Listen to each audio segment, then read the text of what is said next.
Muchas gracias. Voy a empezar agradeciendo esta invitación que me han hecho a compartir con todos ustedes este encuentro en lo que es un verdadero intercambio de bienes. Ustedes tienen la experiencia del trabajo directo. Yo, como se ha dicho, pues la mayor parte de mi vida la he dedicado sobre todo al estudio, pero también soy sacerdote y tengo un trabajo pastoral y por tanto también me siento cercano a la tarea que ustedes realizan, obviamente porque es la misión de la Iglesia. Voy a explicarles brevemente qué es lo que vamos a hacer en esta sesión o qué es lo que voy a intentar hacer en esta sesión que tiene relación con las que vamos a tener los días mañana y pasado. En cada uno de estos encuentros se ha convocado a, como ustedes saben muy bien, a personas que trabajan en distintos ambientes, en distintas tareas. Y quiero subrayar en primer lugar, como ya se ha hecho, que justamente este impulso sinodal que la Iglesia está recibiendo en este último tiempo como una forma de alguna manera, de recibir con una gran novedad lo que supuso y lo que es para la Iglesia el Concilio Vaticano II, nos recuerda que en la tarea de la Iglesia todos estamos, como decían los santos padres, ut pars, estamos como parte. Es decir, ninguno de nosotros tiene toda la misión, somos colaboradores de la misión y por tanto también nosotros somos colaboradores de la evangelización. Así que cada uno de estos días vamos a recordar al principio que todos somos imprescindibles y cada uno de nosotros realizamos una tarea. En este día, primero, las personas que están aquí convocadas, todos ustedes, pues pertenecen a grupos, movimientos, asociaciones, fundaciones, diversas iniciativas que expresan la riqueza de la Iglesia y que están colocadas en las fronteras existenciales de nuestra sociedad. Obviamente yo no conozco esas fronteras aquí, las conozco en mi país, pero imagino que son muy parecidas. Lo que yo conozco es cómo los primeros cristianos afrontaron una situación similar a la que tenemos nosotros. Así que la primera cosa en esta reflexión es caer en la cuenta de que todos somos colaboradores de la tarea evangelizadora de la Iglesia. Ustedes también, y de una forma muy importante, como voy a tratar de mostrarles. A lo largo de los siguientes 30 o 35 minutos voy a invitarles a hacer un viaje. Es un viaje al pasado. Es un viaje para encontrarnos con nuestros antepasados en la fe, con aquellos primeros seguidores de Jesús que intentaron ensayar en la sociedad del mundo romano que ellos vivían, intentaron ensayar todo lo que significaba y todo lo que implicaba el mensaje de Jesús. Voy a tratar de mostrarles la novedad que eso supuso en aquella época y voy a presentarles algunas de las iniciativas que ellos tomaron. Y la intención es que nosotros nos confrontemos con esa experiencia. Es decir, que teniendo en cuenta lo que cada uno de ustedes está viviendo en su grupo pastoral, en su asociación, en su fundación, en la tarea que hacen, teniendo en cuenta eso, traten de establecer un diálogo con aquellas primeras experiencias, aquellas primeras iniciativas de una acción pastoral en un mundo en el que el cristianismo era una novedad. Aquellos primeros cristianos eran muy pocos, pero cambiaron el mundo. Nosotros somos más y mucho más diversificados. Yo he quedado impresionado cuando el padre Ricardo me ha mostrado la lista de todas las instituciones, asociaciones, iniciativas que están aquí reunidas. Son ustedes un ejemplo de la riqueza y de la fuerza del Evangelio y de la creatividad que el Evangelio puede tener cuando se enfrenta con las necesidades y con las situaciones de la vida cotidiana que experimentan muchas personas. Y debería ser también eso para todos nosotros un motivo de acción de gracias, dar gracias también por los otros. Así que voy a invitarles a este viaje, que vamos a empezar en un punto muy concreto de la historia, que es en el siglo IV, hace 1600 años. En Roma gobernaba un emperador que había sido educado en la religión tradicional romana y que decidió, después de que el cristianismo hubiera sido aceptado como religión lícita dentro del imperio, que decidió suspender esa aprobación del cristianismo y restaurar la religión tradicional. La historia le conoce como Juliano el Apóstata. En una carta que escribió al sumo sacerdote de la provincia de Galacia, en la actual Turquía, se hace esta pregunta: ¿por qué no reconocemos que el cristianismo prospera debido a su ayuda a los extranjeros, su cuidado de las tumbas de los difuntos y la pretendida santidad de sus vidas? Y en la misma carta, después de ordenar una provisión de alimentos destinados a los pobres, imitando lo que hacían los primeros cristianos, dice: porque es una vergüenza que mientras ningún judío tiene que pedir y los impíos galileos, es decir, los cristianos, alimentan no solo a sus pobres, sino también a los nuestros, nuestra gente carezca de nuestra ayuda. Las raíces de esta práctica de la caridad que encontramos en los primeros cristianos y que ha caracterizado al cristianismo a lo largo de toda su historia se encuentra en Jesús, en sus palabras y en su ejemplo. Él que se acercó a los enfermos y desvalidos, Él que habló de la predilección de Dios por los pobres y la primacía del amor al prójimo. Las primeras comunidades, pequeñas, apenas insignificantes, tomaron estas palabras como consignas de una vida y se situaron en las brechas de la sociedad, en las fallas de la sociedad, para desde allí recrear un mundo nuevo. Es en este marco de una praxis vivida por los primeros cristianos donde se sitúa la pregunta que hoy nos hacemos. Esta pregunta presupone que el ejercicio de la caridad y la evangelización estaban relacionadas, tal como reconocía abiertamente el emperador Juliano cuando afirmaba que la ayuda a los extranjeros y la atención a los pobres era la causa del progreso del cristianismo. En los minutos que siguen vamos a tratar de mostrar cómo la acción caritativa de los primeros cristianos contribuyó de una manera decisiva y eficaz a la evangelización. Y eso es un mensaje para que también todos ustedes reconozcan que en las tareas que están realizando, en la ayuda social que ponen en práctica, están realmente practicando y colaborando a la evangelización. Vamos a comenzar haciéndonos una idea de cómo era aquel mundo.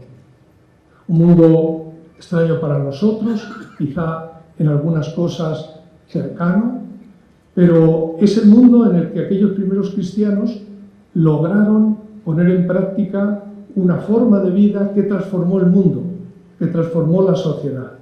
Y en ese sentido, aunque ellos eran muy pocos y aunque sus acciones fueron muy concretas, muy particulares, como seguramente son también las de muchos de ustedes, lograron transformar el mundo.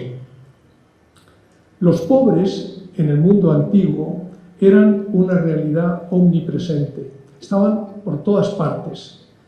El filósofo Séneca, escribiendo a su madre, le dice: ¿te has dado cuenta cuántos son los pobres? Los pobres, como decía Jesús, los tendréis siempre entre vosotros. Pero, ¿qué significaba entonces ser pobre? ¿Cómo estaba organizada, estructurada aquella sociedad?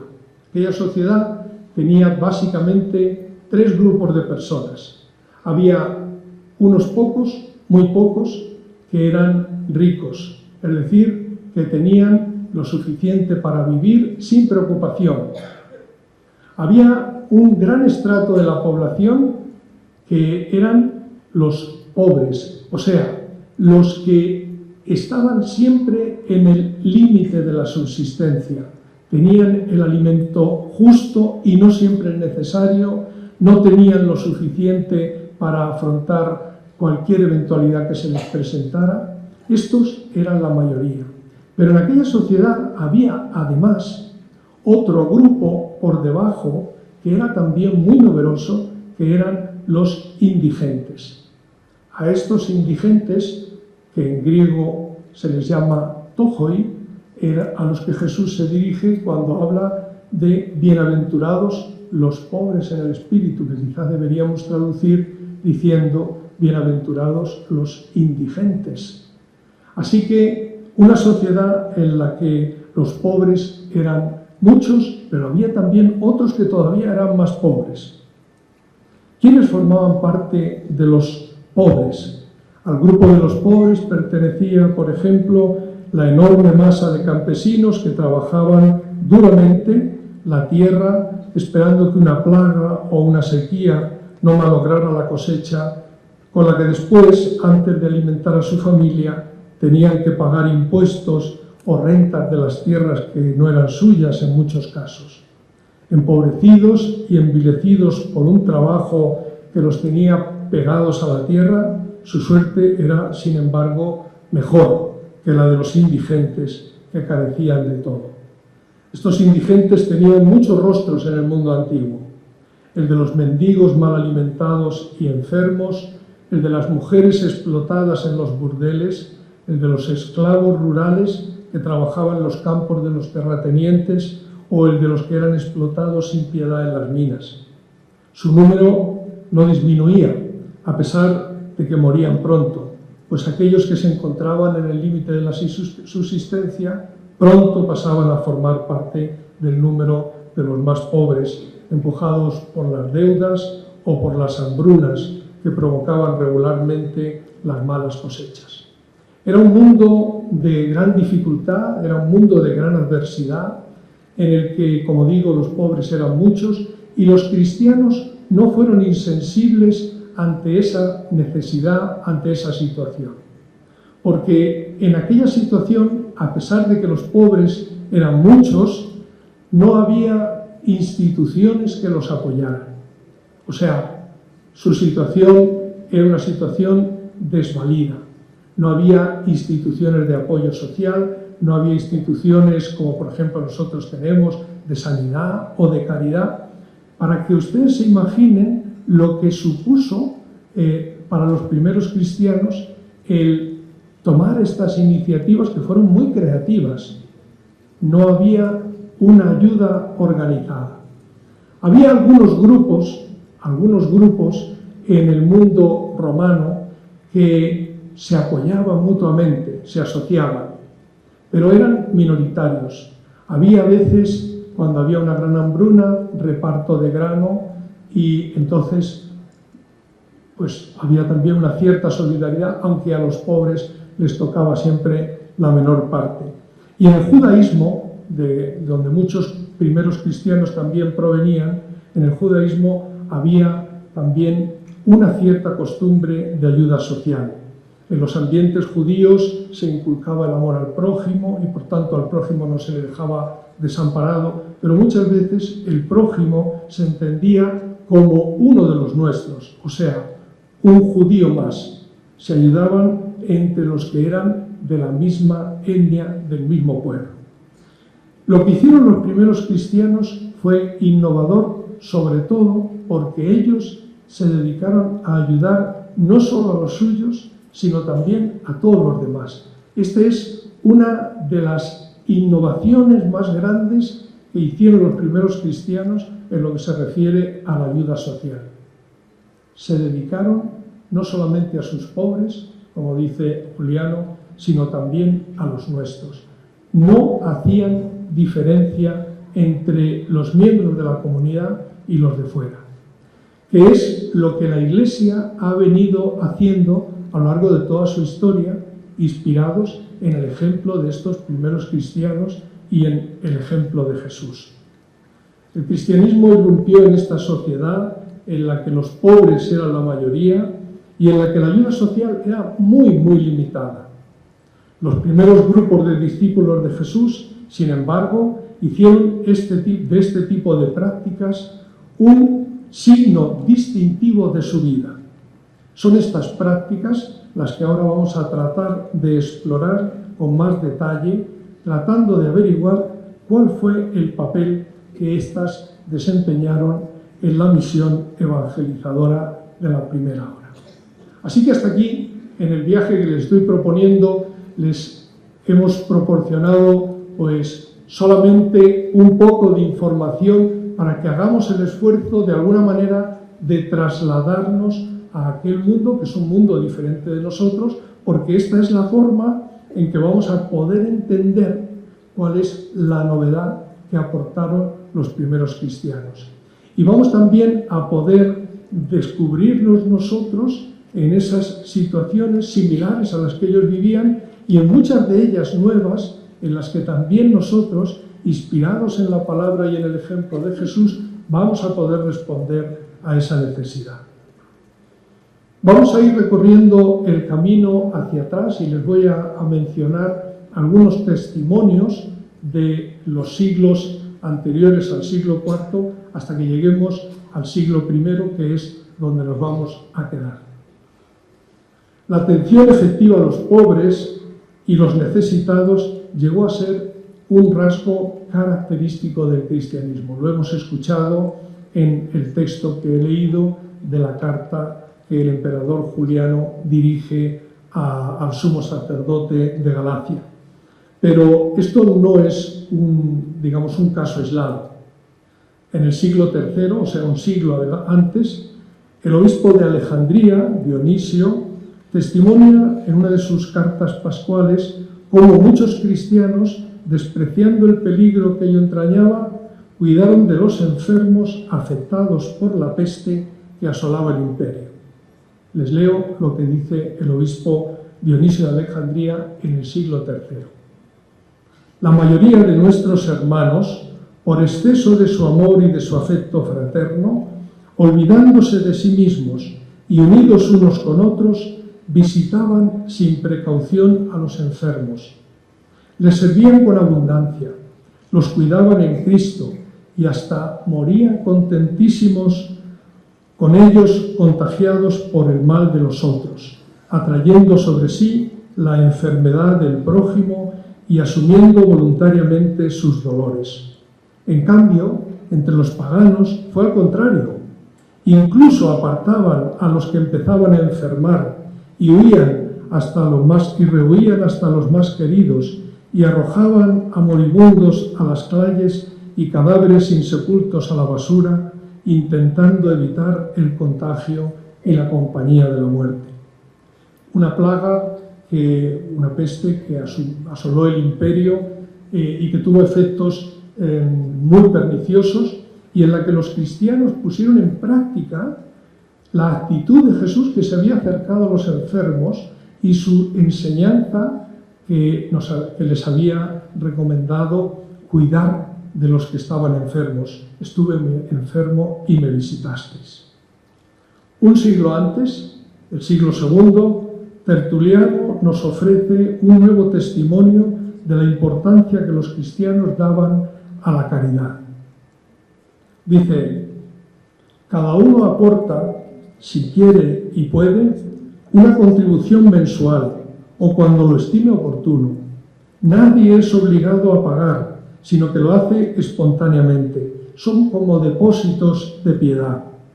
No se hace el dispendio para comilonas, bebidas o francachelas, sino para dar de comer y sepultar a los necesitados, para socorrer a los niños y niñas desprovistos de bienes y de padres, lo mismo que a los sirvientes ancianos, ya jubilados, y también a los náufragos. Y si algunos son condenados a las minas, a las islas o a las cárceles a causa del grupo de Dios, se hacen acreedores del socorro de su confesión. Pero justamente esta operación de supremo amor se vuelve injuria contra nosotros por parte de algunos. Mira, dicen, cómo se aman unos a otros, mientras ellos se odian mutuamente, y cómo están dispuestos a morir el uno por el otro, mientras ellos están más preparados para matarse entre sí. Este nuevo testimonio de Tertuliano nos recuerda el contraste que suponía en el mundo antiguo la actitud de los cristianos. O sea, cómo los cristianos, a pesar de que el ambiente les recomendaba otra forma de comportarse, optaron por seguir de una manera perseverante en la enseñanza y el ejemplo de Jesús. Unos años antes, a mediados del siglo II, el testimonio de Justino de Neápolis sitúa una colecta similar en el contexto de la celebración eucarística. Después de haber participado en los alimentos consagrados, dice Justino, los que tienen y quieren, cada uno según su determinación, da lo que bien le parece, y lo recogido se entrega al presidente, y él socorre con ello a huérfanos y viudas, a los que por enfermedad o por otra causa están necesitados, a los que están en las cárceles, a los forasteros de paso. En una palabra, él se constituye en provisor de cuantos se hallan en necesidad. De nuevo vemos en este otro testimonio, solo 100 años después de la muerte del Señor, cómo los cristianos han de alguna manera ya comenzado a institucionalizar, a canalizar su ayuda social. Cuando celebran la Eucaristía, es una organización muy sencilla, muy simple. Cuando celebran la Eucaristía, cada uno pone a los pies del sacerdote lo que quiera aportar y él se encarga de distribuir según las necesidades. Poco a poco esta organización se irá haciendo más compleja hasta llegar a nosotros, donde vemos que hay una complejidad mucho mayor. Pero la raíz es la misma. Por eso, en estos testimonios no resulta difícil escuchar un eco vivo de las palabras de Jesús que se recoge en el Evangelio de Mateo a finales del siglo I. Venid, benditos de mi Padre, recibid el reino preparado para vosotros desde la creación del mundo, pues tuve hambre y me disteis de comer, tuve sed y me disteis de beber, fui forastero y me acogisteis, estuve desnudo y me vestisteis, estuve enfermo y me asististeis, estuve en la cárcel y vinisteis a verme. En verdad os digo que cada vez que lo hicisteis a uno de mis hermanos más pequeños, a mí me lo hicisteis. Tuve sed y me disteis de beber.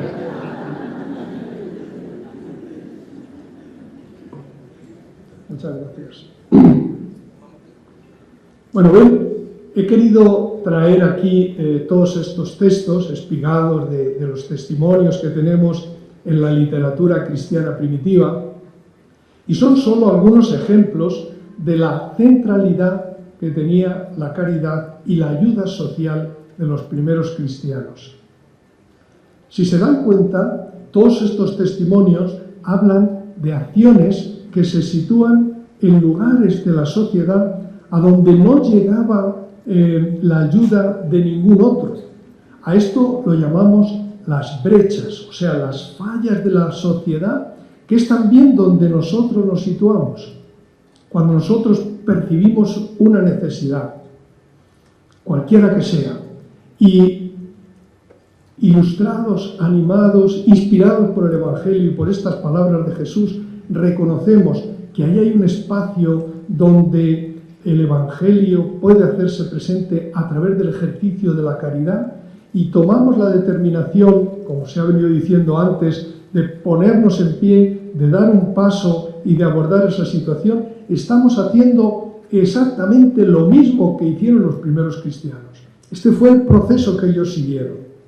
Ellos descubrieron dónde estaban las necesidades y dieron un paso para asumirlas. Es una trayectoria absolutamente coherente en todos los primeros siglos de la Iglesia. Es un signo de identidad de la Iglesia. La Iglesia de Jesús no sería la Iglesia de Jesús sin esta acción social que ustedes desempeñan. Y por eso es verdad que ustedes son el rostro de la Iglesia, allí donde están, en las fronteras existenciales, donde no hay una comunidad cristiana, donde no hay nada más que a lo mejor desesperación o necesidad, allí se hace presente estos pequeños pero importantísimos gestos de amor que son exactamente iguales a los que hacían los primeros cristianos. Hay, por tanto, una trayectoria de acciones de caridad y de atención a los pobres, a los enfermos, a los desvalidos, que tienen su raíz y su inspiración en las enseñanzas de Jesús y que se fue expresando de diversas formas a lo largo de los años. En esta trayectoria fue importante el hecho de que esta acción caritativa no quedó nunca restringida solo a los cristianos. Antes bien, estaba más bien destinada a aquellos que no lo eran. Las comunidades cristianas expresaron desde el principio su solidaridad intragrupal, interna, pero expresaron también su solidaridad hacia los de fuera. Tertuliano declara explícitamente: da más nuestra misericordia en la calle que vuestra religión en los templos. Juliano, por su parte, reconoce que los cristianos alimentaban no solo a sus pobres, sino también a los nuestros. Este horizonte universal de la caridad, que tenía su fundamento en la convicción de que Dios ama a todos, tuvo un influjo decisivo en la difusión del cristianismo. Pues a través de las obras de caridad, los cristianos no solo tenían acceso a quienes aún no lo eran, sino que suscitaban en muchos la admiración y el deseo de conocer los fundamentos y el estilo de vida tan admirable. Vamos a recorrer ahora algunas de las cosas que hacían los primeros cristianos. Son solo un ejemplo. Hasta ahora las hemos enumerado, ahora vamos a tratar de entrar un poquito más. Recuerden lo que hemos dicho al principio. Los primeros cristianos vivieron en una sociedad en la que los pobres eran muchos, los indigentes eran también muchos y no había formas eficaces de ayuda social. Recordemos que eran muy pocos y restringidos los ámbitos en los que se podían encontrar formas de reciprocidad de ayuda. En el naciente cristianismo, este tipo de prácticas, sin embargo, fueron una seña de identidad. Se inspiraban en la praxis de Jesús, en sus enseñanzas, en la solicitud de Dios por los pobres, en la cercanía a los enfermos y desvalidos, que habían ocupado un lugar central en el ministerio de Jesús. Partiendo de esta memoria de Jesús, que se mantenía viva en la celebración de las comunidades cristianas, ensayaron formas nuevas de ayuda social. Esta novedad de la práctica cristiana de la caridad, así como el hecho de que las acciones que se derivaban de ella no estaban destinadas solo a los miembros de la comunidad, sino a todos, tuvieron un impacto notable en la acción misionera de la generación apostólica. Por un lado, la novedad de esta práctica verdaderamente altruista, desinteresada, provocaba el asombro en muchos. Hay que ver cómo se aman, dice Tertuliano que oía decir. Pero por otro lado, la experiencia vivida por quienes se acercaban al grupo de los creyentes acababa por convencer a algunos de que efectivamente el Evangelio era verdad. Y esto es muy importante. O sea, la acción caritativa de la Iglesia muestra la verdad del Evangelio de una forma inequívoca. No hay que explicarlo, se ve. Por eso nosotros somos también mensajeros de la verdad del Evangelio con nuestro testimonio de vida, con nuestras acciones caritativas. Algunas de estas prácticas que emanaban de la vivencia del amor predicado por los primeros cristianos fueron especialmente significativas en aquella situación. Aunque los textos antiguos solo mencionan algunas, que les voy ahora a ir detallando, podemos enumerar, sabemos que eran más, pero podemos enumerar y comentar brevemente algunas de ellas, tratando de entender mejor cómo aquella praxis caritativa influyó en la misión evangelizadora de las primeras comunidades. Voy a enumerar y a comentar 5 o 6 de estas prácticas, pero les pido que entiendan que son solo un ejemplo y que estamos al principio. O sea, los cristianos eran muy pocos y las acciones que desarrollaron fueron muy pocas. Después hemos crecido, somos más, han surgido nuevas necesidades. Lo importante no es cuáles son las necesidades a las que ellos respondieron, sino que lo importante es cómo descubrieron que en esas necesidades podía hacerse presente a través de su actuación la verdad del Evangelio. La primera y más general era sencillamente la preocupación por los necesitados. Los cristianos, los primeros cristianos, manifestaron siempre una preocupación genuina por los necesitados. No les era ajeno, no les era extraño la necesidad que veían a su alrededor, y era mucha. La forma más común de ayuda social en aquella época era la asistencia a las necesidades básicas del sustento y el vestido, o sea, lo primero que se necesita. La frecuencia con que aparecen en los textos antiguos las noticias sobre distribuciones de grano y otros alimentos básicos como el aceite y el vino pone de manifiesto que la mayor o una buena parte de la población carecía de forma habitual del sustento básico. No solo en las zonas rurales periódicamente asoladas por malas cosechas, sino también en las ciudades que en tiempos de carestía dependían de la beneficencia de sus gobernantes y potentados. La distribución de grano y otros alimentos, sin embargo, no se hacía equitativamente. Los pobres siempre recibían menos.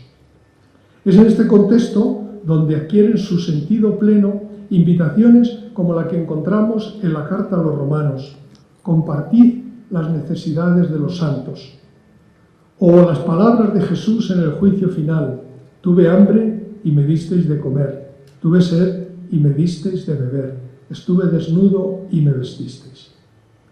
El interés con que se recordó en las primeras comunidades cristianas la multiplicación de los panes, que ha sido evocada justamente hoy en la oración inicial y que aparece nada más y nada menos que 6 veces en los 4 evangelios, tiene que ver probablemente con esta práctica de socorrer a los necesitados en sus carencias más básicas.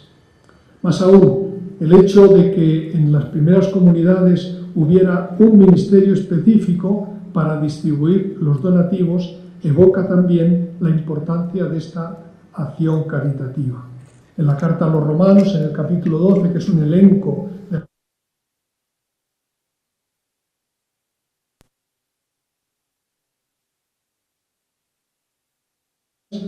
se habla de los que distribuyen.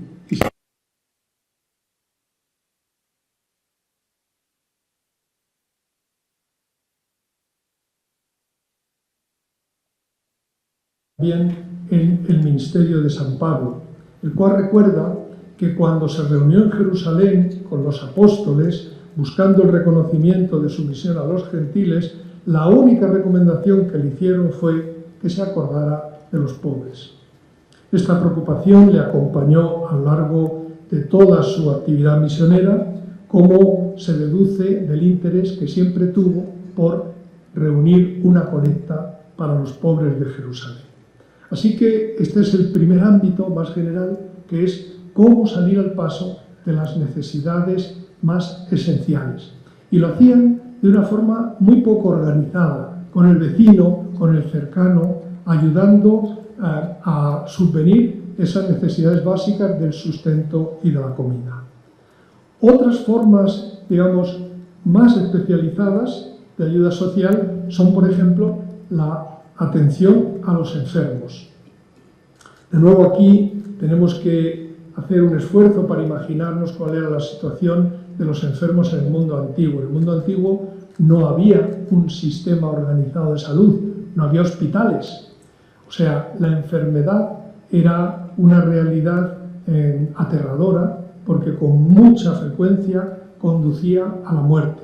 Y lo que se podía hacer normalmente pues era cuidar de los enfermos. Bueno, ¿y qué es lo que hicieron los primeros cristianos? Pues eso. La mayoría solo podía contar, en el mejor de los casos, con la rudimentaria atención que le podían prestar los familiares o algunos amigos, y con un acceso muy esporádico a los sanadores populares. Los enfermos eran también una carga muy difícil de soportar, y con frecuencia las familias sin recursos se desentendían de ellos, como hemos escuchado en el testimonio de Dionisio de Alejandría. Aunque la atención a los enfermos pasó a primer plano con motivo de las dos grandes pestes que asolaron el imperio en el siglo II y III, la preocupación por los enfermos estuvo presente en las comunidades cristianas desde el comienzo. Entre los recuerdos de Jesús que se transmitieron durante la generación apostólica, las escenas en las que los enfermos acudían a él y quedaban sanados ocupan un lugar muy importante. Y en uno de los antiguos resúmenes de su ministerio se afirmaba que Jesús pasó haciendo el bien y sanando a todos los que estaban oprimidos por el diablo, porque Dios estaba con él. Estos recuerdos que nos transmiten los evangelios con tanta abundancia fueron los que estimularon a los primeros creyentes a actuar del mismo modo, como hicieron, por ejemplo, los discípulos de Galacia cuando recibieron a San Pablo enfermo, o cuando ellos mismos se presentaban como mensajeros del Evangelio y sanadores. Guiados por esta convicción, los misioneros cristianos se presentaban, al igual que Jesús, como sanadores que llevaban la sanación no solo espiritual, sino también corporal. Tanto en un caso como en otro, cobraban pleno sentido las palabras de Jesús: estuve enfermo y me asististeis. Otra forma de acción social en aquella sociedad, en aquella situación, fue la acogida de los extranjeros.